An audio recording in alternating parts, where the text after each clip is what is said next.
with this team in this period in Atlanta where we have become America's team. Everyone knows us. We're on TV every night.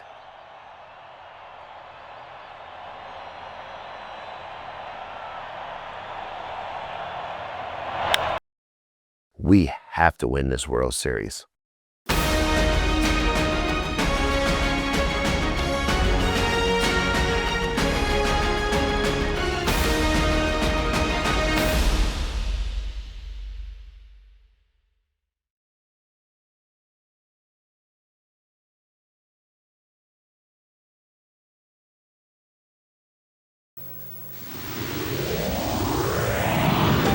The Atlanta Braves began their run of postseason magic in 1991, rising from worst to first and advancing all the way to Game 7 of the World Series. They made it again in 1992 in most dramatic fashion. Reed to the plate, and he is safe at the plate. A third straight try in 1993 ended early as the Braves bowed to the Philadelphia Phillies in the National League Championship Series. Now they're back for another World Series quest, deep in pitching. Again, there was a lot of pressure on us. And leading into the postseason, we were going to have an extra hill to climb because all of a sudden now there's a wild card that they've added. And who do we open up with? Colorado on the road. And I said, any place but Colorado. The upstart Colorado Rockies, 3-year-olds in this age-old game, but already compared to some of baseball's great offensive teams with their collection of Blake Street Bombers. Their dream to upset the most dominant team of the 90s. Happened to be the scariest wild card team in the history of baseball, Colorado Rockies. And we, because of some quirk in the schedule, we had to start on the road. With the best record, we had to start on the road, which never understood, but that's the way it was. And you're playing the first 2 games, on the road. Who decided that? The way the format was, starting 2 games there and then the 3-game, 3, 4, 5 at our place, that nobody wants to have that situation because, everybody's beatable. It's one thing to face a team that has the amount of offensive firepower that the Colorado Rockies have. It's a whole nother thing to play in Colorado. In a 7-game series, usually that's enough games where the better team will win out. But if we went down 2-0 against Colorado, and we got to win 3 in a row at home, that's a tall task. I remember everybody thinking we won our division and this is the reward we get, that we get to go to Colorado and open a 5-game series against this team on the road. Like, how is that advantageous to us? And it was, well, you'll get the last 3 games. And it's like, yeah, well, if we get there, we will, right? I mean, it wasn't like that was an easy team and B, an easy place to play. I mean, the home field advantage they had in that ballpark was unbelievable, and it's unique to any other ballpark in baseball. So for us to have to go there, I think we were all kind of wondering, like, how does this happen? It was very backward. Here we had the best record, right? We were the better team, and we had to go to Colorado to play 2 number 1 best of 5 series, which made it anybody can win a best of 5 series. So there was no advantage there. Then you win the first 2, or you play the first 2 in Colorado. So yeah, we were thinking like, this doesn't feel like an advantage, The one thing, if you're talking about what bothered me that whole year, that one thing was opening up in Colorado, because I'll never understood why that happened. That was really a shaky series right there. It could have gone either way. After a 2-year wait, baseball celebrates its return to the postseason tonight. In the National League, the Major League's best pitcher, Greg Maddux, leads his Atlanta Braves against the wild card Rockies. Colorado, keyed by Dante Bichette, has belted a National League leading 200 home runs this season. Dante Bichette, Andres Galarraga, Larry Walker. I mean, they had some bombers. That was the Blake Street Bombers. Them guys were good. And they were as hot as anybody. Best hitting team right up there with the Indians in baseball at the time. Nasty team, man. That's the scariest team we played.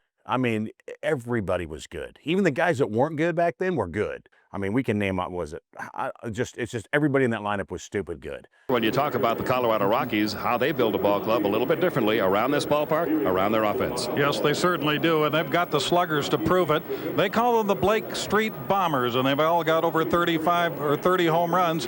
And if you try to pitch around one of them, you might pay double.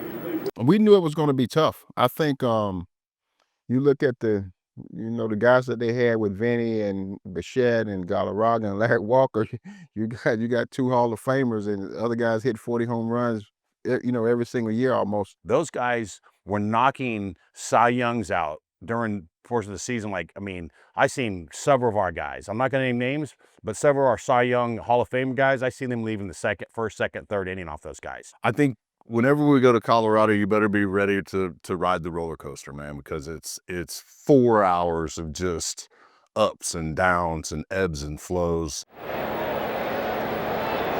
Grissom grounded out to short. There's the first fly ball, deep center field. Ellis Burks back to the warning track, and this ball's gone. Home run, Marquise Grissom to dead center field.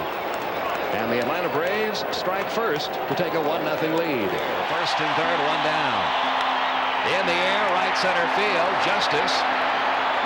In under it, he's got it. Walker's going to try. Here comes the throw by Justice. It's off the mark, and we are tied.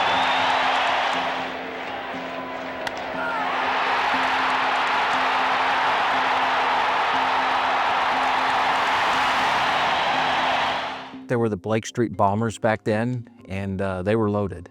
And they had a very good lineup. They had a very good park to hit in. And I can tell you, our starters did not like pitching in Colorado. They hated it. Their slaughter wasn't breaking because they have a good control of their fastball. They're trying to find ways to get better grips on the ball. Gets that breaking ball up, and it's got no downward movement, and so it gets some upward movement, and up, and away it goes. 434 feet to be exact. They didn't rub the baseballs up there as well as they did in Atlanta, that's for sure. So the balls were a little wider, they flew a little further. The place was going crazy, and nobody liked pitching there. It was really, really difficult. Our strength was shutting people down. It's hard to shut people down in Colorado. So we started the series just like I thought. They were giving it a hard time. The series was pretty tight. Colorado had a great hitting team, okay? But they didn't really have dominant pitching. So I felt very comfortable that their pitching staff wouldn't shut us down. Chipper Jones leads off the top half of the sixth inning, sends one deep to right field. Larry Walker to the warning track. This ball is gone. Home run for Chipper Jones to lead off the top half of the sixth inning. And that makes it a 3-2 Colorado lead. Polonia as a pinch hitter during the regular season, 8 for 18. Little ground ball to third. They go to second in time there on to first. Not in time. And David Justice trots home with the third run of the game for Atlanta, and we are all tied 3-3. And now a 3-0 pitch on the way to Dwight Smith. He got the green light, base hit into right center field. Ryan Klesko scores. Heading for third, Javy Lopez. And the Atlanta Braves have reclaimed the lead. It's 4-3 as Dwight Smith delivers a run-scoring pinch hit single. I remember Chipper making a really special play at third base. The key of the whole series was Andres Galarraga hitting a really hard ground ball down the line. Chipper Jones made the unbelievable play. Walker on first, Bichette on third, big cats up, Galarraga. And Greg McMichael was on the mound, really good changeup guy, but everything kind of fades down and in, to the right-handed hitter. So to say that I'm expecting something to come down there was an understatement. The Braves are back for the double play. They're willing to concede the tying run here and hoping to get that fifth double play.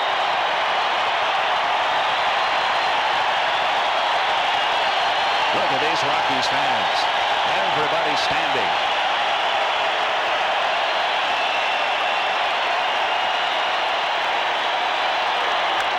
Down the third base line. Great play by Chipper Jones. Gets the out at second base. What a play by Chipper Jones. That was at least a double. If it gets down the line, how did he get to this ball? It doesn't get any better than this, Pete. Everything on the line, on the backhand side, a ball that was hooking, had a lot of spin, and he flagged it. Jeff Blauser did a good job. He whistled to me, letting me know that changeup was coming.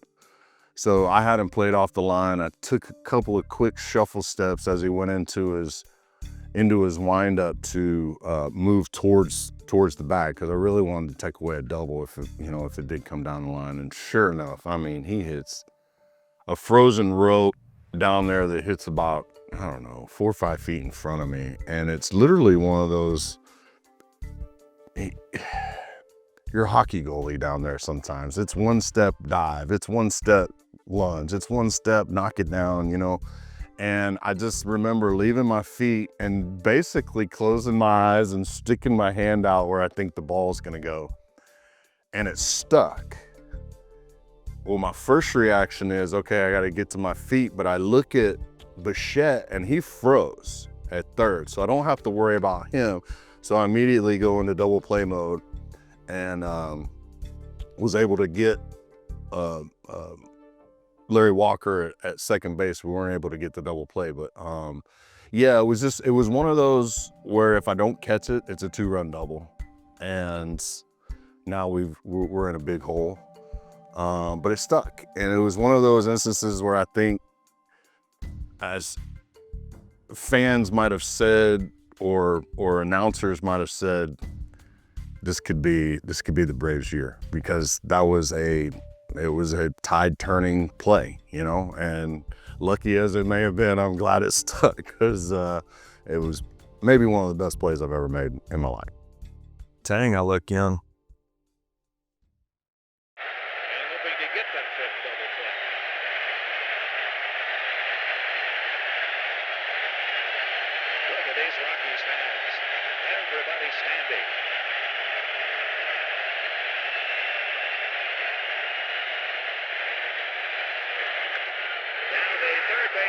Great play by Chipper Jones. Gets the out at second base.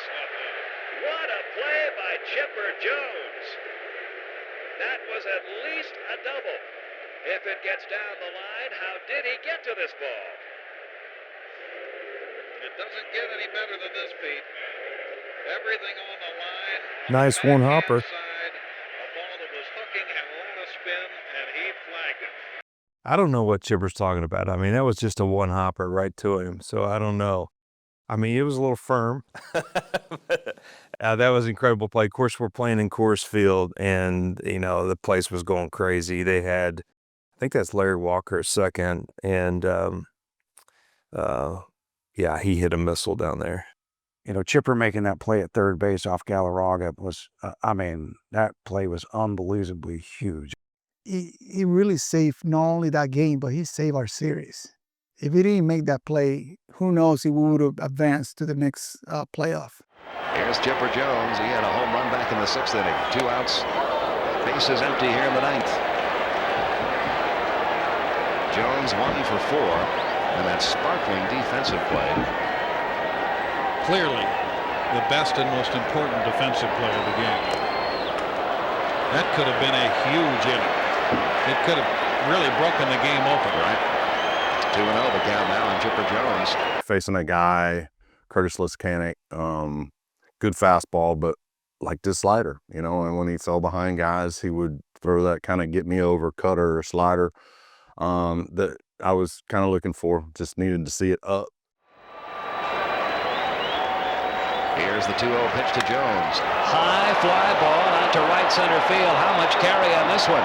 Back to the wall goes Kingery. Chipper Jones has connected for his 2nd home run of the night. And the rookie from Jacksonville, Florida, has just given the Braves a 5-4 lead.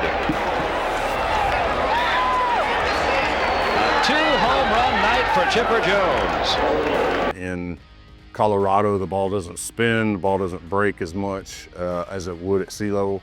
So it just kind of hung there in the middle. And quite honestly, when I hit it, I didn't get it.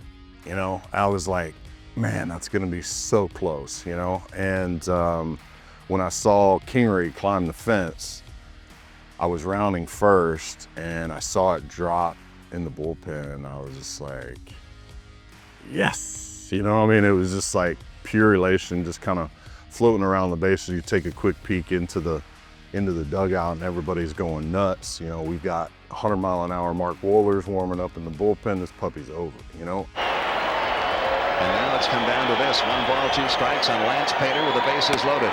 Swung on, missed, strike 3. And the Atlanta Braves hold on, but barely. In game 1 of this best-of-5 series, a home run by Chipper Jones in the top half of the 9th inning. His second home run of his first postseason game ever, giving the Braves a 5-4 victory over the Rockies.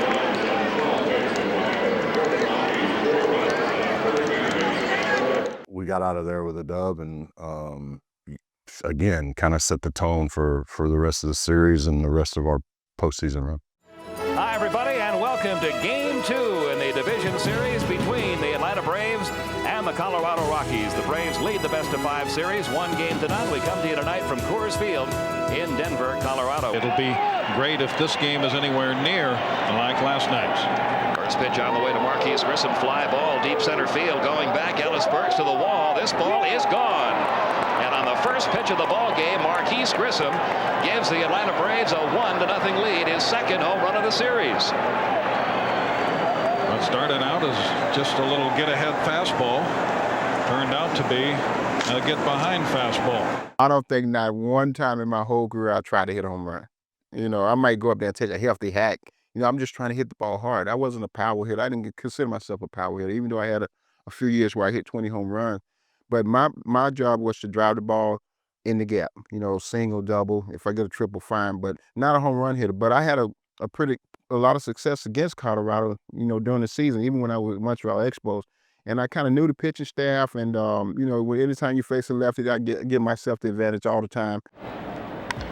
There's another drive deep left field. Dante Bichette going back to the wall, and this one's gone.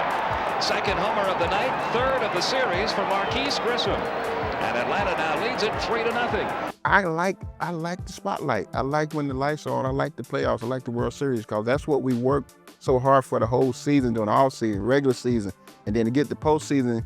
You want to shine. You want to you want to be singled out. Hey, he did this. He did that. He did this to help the team. 1995, we played the division series against Colorado, and they don't give a division series MVP, but if they did, it would have been Grissom hands down. Marquise Grissom in the leadoff spot in that series, hit over 500 for the series, hit 3 homers as a leadoff man, really was the engine that drove the offense in that series. 16-7 with an ERA of 3.08. If it weren't for Greg Maddux, he'd probably be getting some Cy Young consideration himself. And he is a former Cy Young Award winner.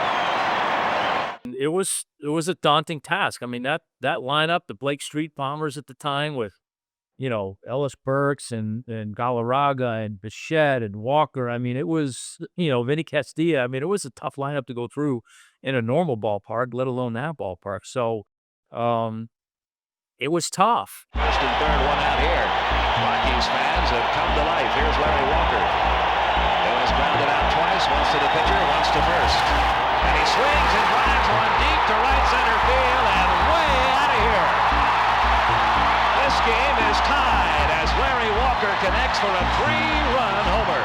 Pena with the 1-2 pitch on the way. Fly ball hit out to right field. David Justice going back. Can't get it over his head.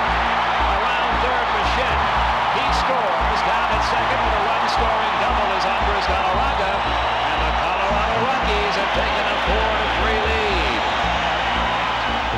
Here's the 1-2 pitch. Bouncing ball right side. Lemke fields a funny hop, throws on to first in time. That is out number 3, but a run-scoring double by the Big Cat has given the Rockies a 4-3 lead as we go to the top half of the 9th inning here at Coors Field.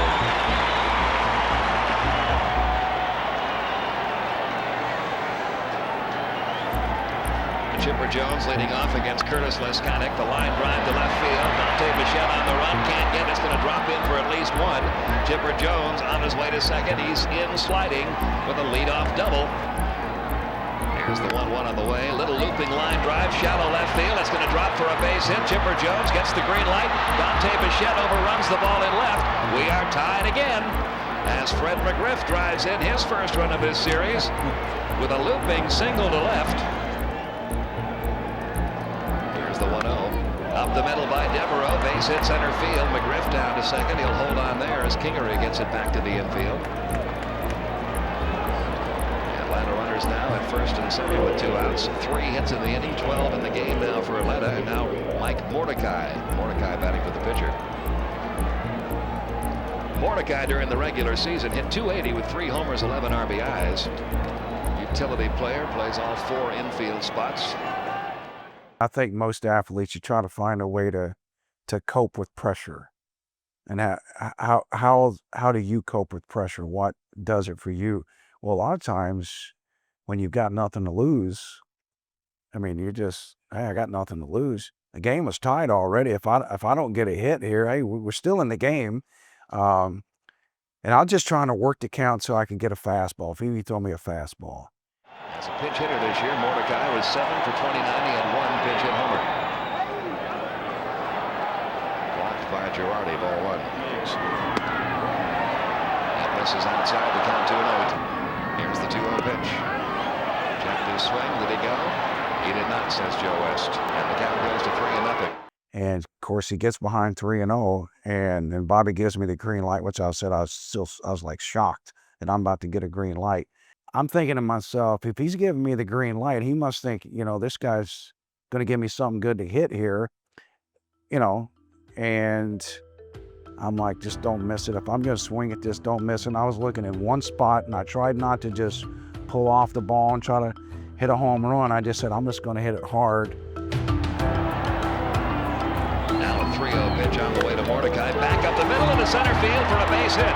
Fred McGriff around third, heading home. Here's the throw by Kingery. The slide. He is safe. And the Atlanta Braves have taken a 5-4 lead. Mike Mordecai delivering a run-scoring single with 2 outs. And hit it back up the middle and, you know, end up driving in a run. But those are the types of things, you know, that help you win ball games. That's a piece of the puzzle that I, you know, tried to be.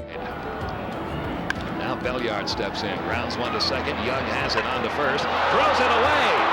1 run is in. Here comes Mordecai down to second. Belliard, and the Colorado Rockies are self-destructing here in the top half of the 9th inning. The Braves now lead it 7-4. And then EY, I shot on a ground ball to second later in that inning. He throws a ball away, and I think I remember scoring on that. And so, you know, that kind of put the game away. The beauty of this inning, in one perspective, is that Chipper Jones, the heralded #1 draft pick, who did everything last night, started it. He cruised through the minor leagues right to the big leagues. Mordecai, the veteran that worked his way through, drove in the lead run. I really was me my entire career, just fighting, just hey, I got to keep proving myself that I belong here. That's the drive. You know, because some players, you motivate them with a pat on the back and tell them how good they're doing, how good they are, and things like that. And you got another motivation that is, I mean, you get all over them and you make them mad, and they'll show you, all right. But the third motivation is the one that comes from inside of you, the one that says, I'm going to do this. And that they didn't have to do either the other to me. It didn't really matter. I just took the third route. So it's like, hey, I'm part of this team. I got to help this team win games, and that's what I'm going to do. He's flying to left, his only at bat tonight. Bouncing ball out towards second. Lemke on to McGriff, and the Atlanta Braves have taken a 2-0 lead in this best-of-5 series, doing it again with a 9th inning rally. 4 runs in the 9th inning, 2 of them coming in on errors, but the big blow, an RBI single by Mike Mordecai. Our final score in Game 2, the Atlanta Braves 7 and the Colorado Rockies 4. Mike Mordecai got a big hit. I remember Mordecai getting a big hit in that series. And I remember after the game saying to myself, every player on this team at some point has made a difference in whether we won a ball game. And when you have a team with a bunch of guys who have contributed, everyone really feels like they are part of the team. You know, they feel like they've given to the team. They've helped us win. I remember thinking that when Mordecai got that big hit, like I literally could sit here and say, every guy on this team has played a major part in us having success this year, which is a great feeling for a team to have. And like I said, we were a very close team, close. So we win the first 2 games in Colorado, such a sigh of relief to get that done, come back home to Atlanta. But we found out quickly that those guys didn't just hit well because of the atmosphere in Colorado. Those guys could hit, and we lost Game 3. This is a short series, and then we're down early in Game 4, which was kind of a wake-up call. So we asserted our authority and then took the series from there. You know, that series really didn't disappoint. I think our pitching did an outstanding job of, you know, keeping them at bay as much as you could. Our defense showed up. We hit the ball well. We had some key timely hits, and our pitchers just did their job. It was a tough team to beat, and we all knew it, but we came out with a win. After we beat Colorado, I thought we were going to win the World Series. I swear to God. I wasn't concerned about Colorado, even though I know they had the 3 big guys in it. It was a great beautiful ballpark, by the way, to play in. Great. The fans were great. But I felt like they're not going to beat us, and we moved on. The Braves a strike away from advancing, a half swing, and they'll go to Cincinnati for the National League Championship Series. And then now it's time to go see Cincinnati. We come home, we end up winning that series, and then to go through a really, really good Cincinnati team. Maybe the team best put together to beat the Atlanta Braves. When you look at the starting rotation that they had, they were put together just to beat us. You know, Pete Cherokee, lefty. John Smiley, lefty. David Wells, lefty. First of all, they turned me around to the right side, which was my weaker of the 2 sides. And then you got the lefties for, you know, McGriff and Justice and Klesko, you know, later on down the line. Cincinnati tried to load up on us. They had the 3 pitchers. I think it was Cherokee. I think they have David Wells. They had a bunch of lefties, man. John Smiley. I knew they went lefty dominant. They tried to because of me, McGriff, and Klesko, our main 3 lefties. The big left-handers, Fred McGriff, David Justice, Ryan Klesko, against left-handers this year didn't fare that well.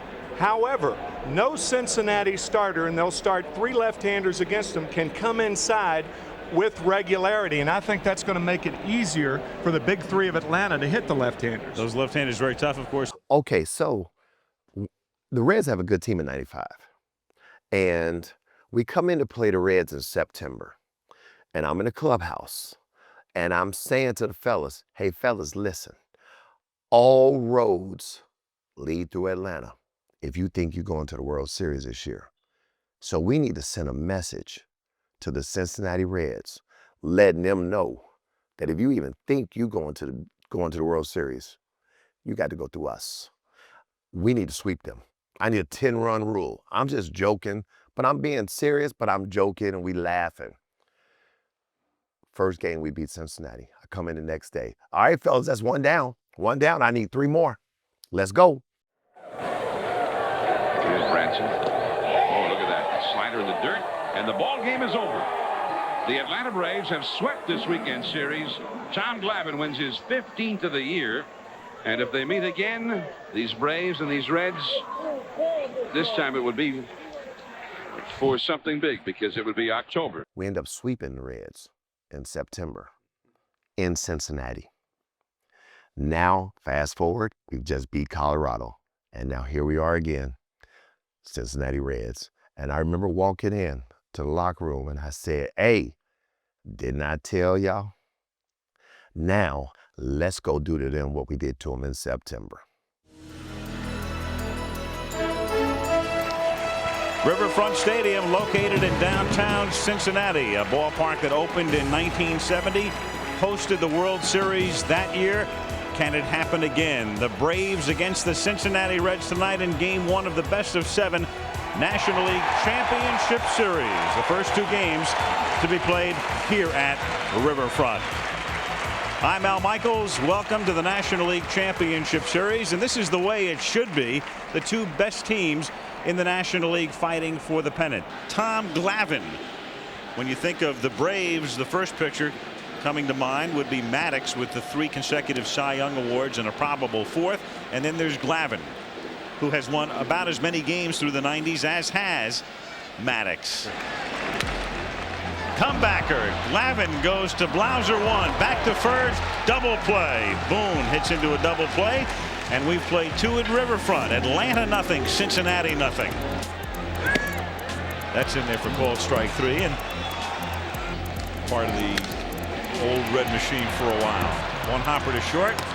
Blauser throws out Walton. To the 4th with no score. The opposition scores. And that's hit down the left field line for extra bases. Larkin on his way to second as Klesko comes up with the ball and he's going for 3. And the throw is not in time and offline. And that's grounded to deep short. It'll score a run and Gant will beat it out.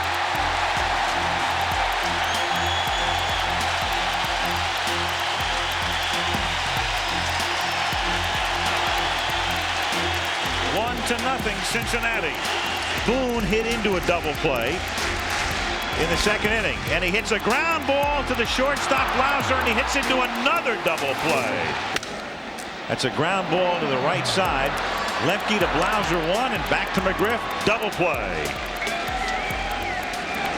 And that's grounded to third. Jones to Lemke 1, and that's 4 double plays in 6 innings. Pulled off by the Braves, and that has kept them in the game. Since he leads 1-0. So Glavine done for the night.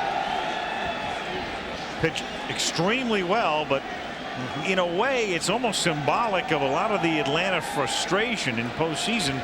They've played a lot of games in which it's been very, very close, and they've come out on the short end, and that's one of the reasons they have yet to win a world title.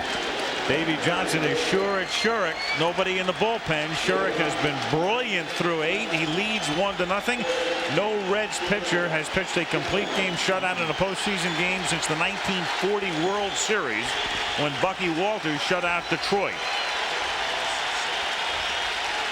Change. Walton moves to left. Darren Lewis, as good as there is in center. And Chipper Jones to lead off in the 9th inning. Ball 1-0. We were getting shut out, and I can just remember leading off the 9th, and I was like, man, I gotta light the fire right here. And it was one thing that I felt like I was really good at because I got myself amped up to do it. Whenever I was leading off an inning, I wasn't thinking home run. I was thinking, okay, let's draw a walk. Let's get a base hit because, you know, the guys behind me, they're really efficient with runners on base. And that's hit into left field for a base hit. So the rookie Chipper Jones leads off the 9th inning with a single. The tying run at first base. Nobody out. Jones has 2 hits, 2 of the Braves' 5, and that will bring up Freddie McGriff. Lo and behold, you know, it was just one of those things where I found a hole between short and third for a base hit, and we were off and running. That's grounded into right field for a base hit. I'll bet you the bullpen gets up now as Jones goes to third. Runners at first and third, and nobody out. And Justice, it's a ground ball to Boone. He goes to Larkin on a hop, and a nice play by Barry to dig it out, get the force as the Braves tie the game.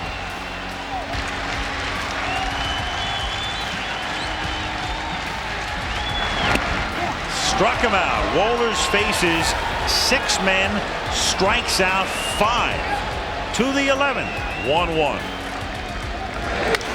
And that's lined into center field for a base hit. McGriff rounding third. Lewis's throw is offline, and it's 2-1 Atlanta. Devereaux advancing to second on the throw home. Mike Devereaux picked up toward the end of the season to provide added depth to do things like this, to come in off the bench in late inning situations and drives in a key run here. We go to the bottom of the 11th inning at Riverfront Stadium. Thomas Howard pinch hits. New pitcher is Brad Klontz. 2-1 Atlanta. And Howard hits one down into the corner in right field, and it's in there and over the fence on a hop for a ground rule double. I don't think you want to bunt Barry Larkin here because Lenny Harris is on deck and Steve Avery is in the bullpen to pitch to him. And he grounds one to the right side. It will serve the same purpose. The out recorded at first. The tying run goes to third. Lemke throws Larkin out. Howard now 90 feet away from tying the game. Ball 4. Tying and winning runs on base now. And Reggie Sanders, who's had a pretty abysmal postseason to this point outside of a home run the other night. Cox going to the mound, and he'll go to the bullpen for the right-hander. Well, you never know what's going to happen in these situations, but McMichael is the type of pitcher that Sanders can handle. So McMichael now to face Reggie Sanders with the tying run at third. Thomas Howard, the runner at third. And your middle infielders will go back for double play.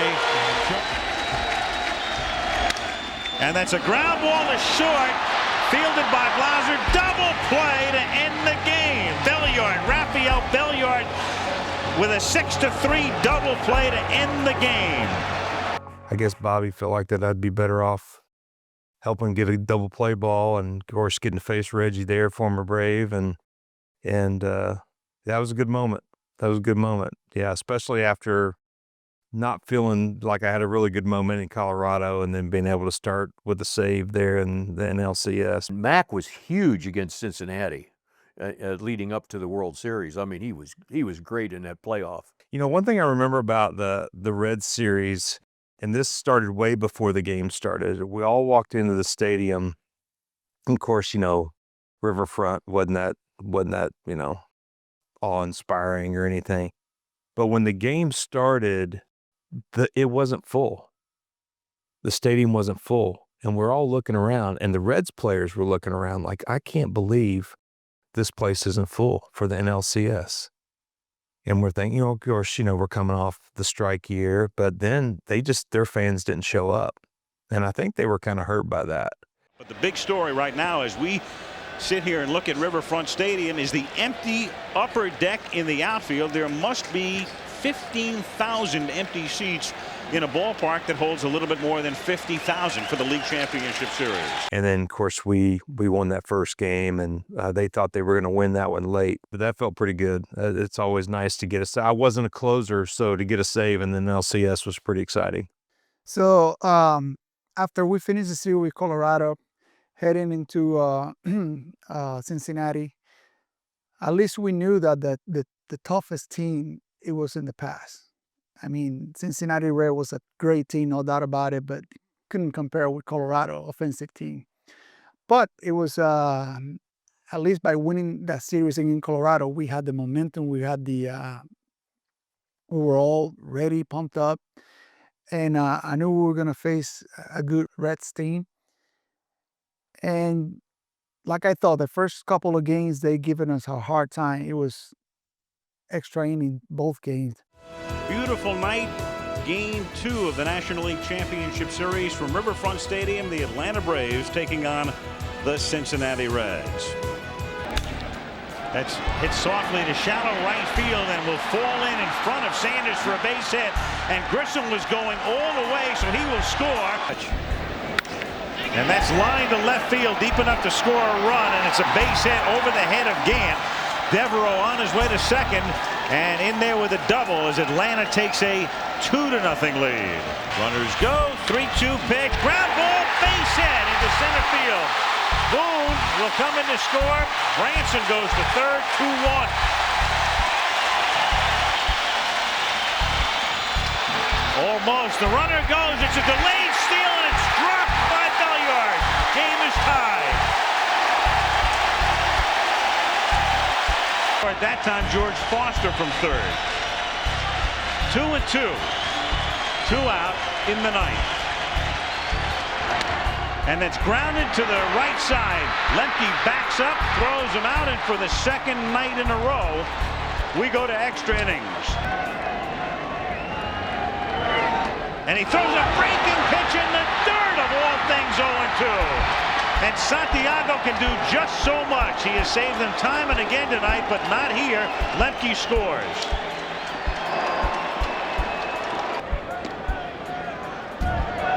Lopez hits one deep to left field and down the line, and that one is fair. It hits the foul pole screen.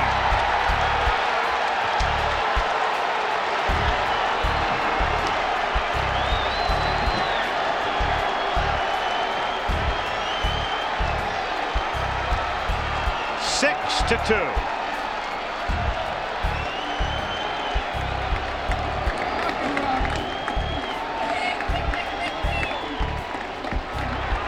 Javy Lopez, who hit 14 during the regular season. And can hit him as far as anybody.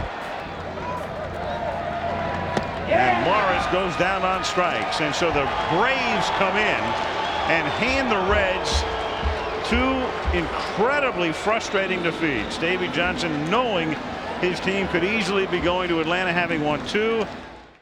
I was just so glad that the second game I was able to contribute with the team with a home run in the 11th to win the game. And once we won that game, coming back home with 2-0 was a big relief because we're coming back home. We're ahead 2-0. So it was less pressure, we got more confidence. But once we got it back to Atlanta, we were up 2-0. It was pretty much over then. This will hit hard to left field. Ron Gant back to the wall. He'll watch it go.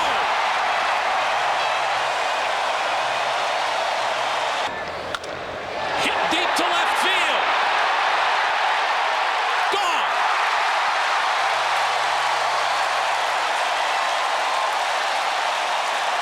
1995 NLCS, we're taking on Cincinnati. And the national media all picked the Reds. I mean, almost unanimously, everybody had the Reds going to the World Series, which I'm not sure of the logic there. I don't know who looked at the Braves rotation and said, no, give me Cincinnati. But we had some work to do. That Reds team was good. And so we played the NLCS. We didn't blow them out. Every game was close. But the pitching really dominated that series. We played a 4-game series where we gave up a total of 5 runs. That was the moment when the pitching said, "This is why we're the best team in the league." I think Cincinnati was a slight favorite going in because of their team speed, and so the people would come to me and say, "What do you do, Leo?" He said, "You wear Cincinnati's team speed." I said, "Absolutely," and they said, are you working on any new moves to first or timing plays or backdoor pickoffs? And they named a bunch of stuff, right? And I said no to every one of them. And they said, "Well, what are you doing?" I said, "We're down to bullpen working." They said, "What are you working on?" I said, "We're working on making our pitches, because if we make our pitches, nobody gets on, so there's no running game." And so, in other words, we put the emphasis on making pitches, not holding this guy and holding this guy. No. If we make our pitches, they ain't going to run because they're not going to be on. I mean, we pitched so well in that series. I think, I don't know, poor Reggie Sanders. I don't know how many times he struck out in that series, but it was a lot. But yeah, I mean, you go into that series, and that was a good ball club. And again, another team that in their ballpark, they were a tough team to play. And I don't think you ever go into a series like that thinking you're going to sweep. Certainly not an NLCS kind of thing, because the teams are all pretty evenly matched. But I think it just spoke to how well we pitched in that series, and we really offensively just shut them down, and our offense was able to do their thing and able to get through that pretty unscathed, which was nice. I think we had the better team. Sometimes you look at their team; they had a great team. They had speed, they had power, and they had pretty good pitching. But I just think we had a better team. Wait, poor Reds. I mean, I don't know. I remember all these series playing against. I mean, we had their number. Everything that could go right for us and go wrong for Cincinnati happened during that series. There's no way, talent-wise, we sweep 4 games, but everything kind of kept snowballing in our favor and against them, and they couldn't stop it from rolling downhill. And then the game, Mike Devereaux, once again, man, God works in mysterious ways, brother. I get hit in the knee in batting practice. I think Javy might have one-hopped me. I couldn't get out the way. I was at third base, get hit in the knee. I can't play that game. Mike takes over for me in the game. I didn't play in that game. One lineup change for the Atlanta Braves tonight. Right fielder David Justice hit in the knee by a batting practice batted ball, and he is out of the game. Mike Devereaux replaces him. Justice got hurt previous to that game during batting practice, and he was going to play right field, and he got hit with a foul ball during batting practice, head off his leg, and he couldn't play. And this game is just funny that way, and that allowed me to play. And out in right field, Mike Devereaux tonight. He played left field here last night. Mike Jackson was pitching. It's so funny how this game works because Mike Jackson, he owned me throughout the season. He owned me when he played with Cleveland. He owned me. And, you get into these certain situations, it's very difficult to actually come up in those situations, but when it arises where you are, that's the best place to be. And so I looked at it as I couldn't do anything wrong. If I strike out, who's gonna remember?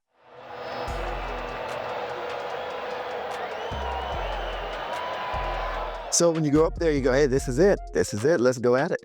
And it was an awesome moment.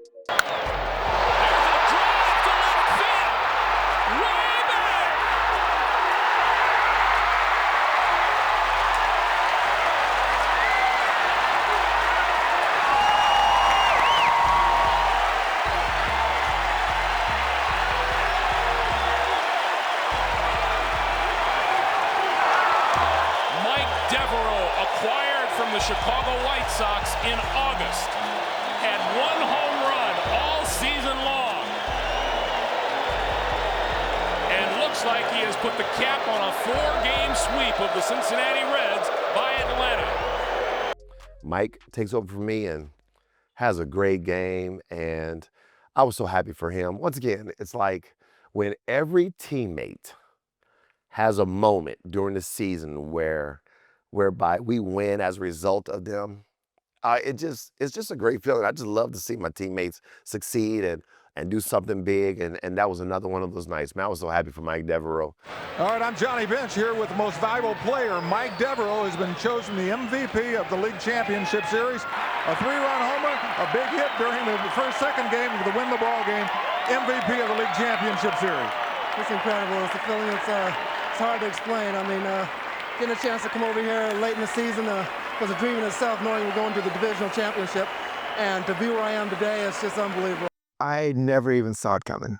I never saw it coming, and didn't think about it at all. And Johnny Bench was commentating for Cincinnati, and he's the first guy that came up to me while we were celebrating on the field, said, "You just got the MVP." I'm like, "What? Are you serious?" And it was just a great moment.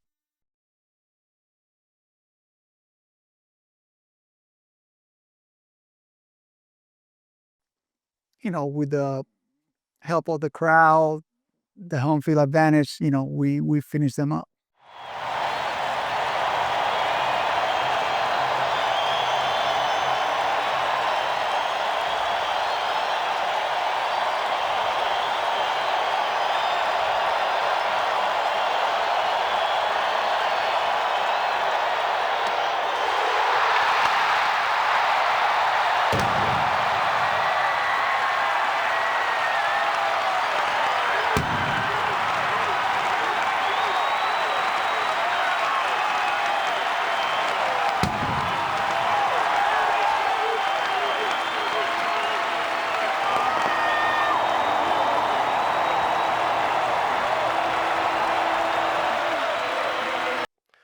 and we went and we swept them 4 games.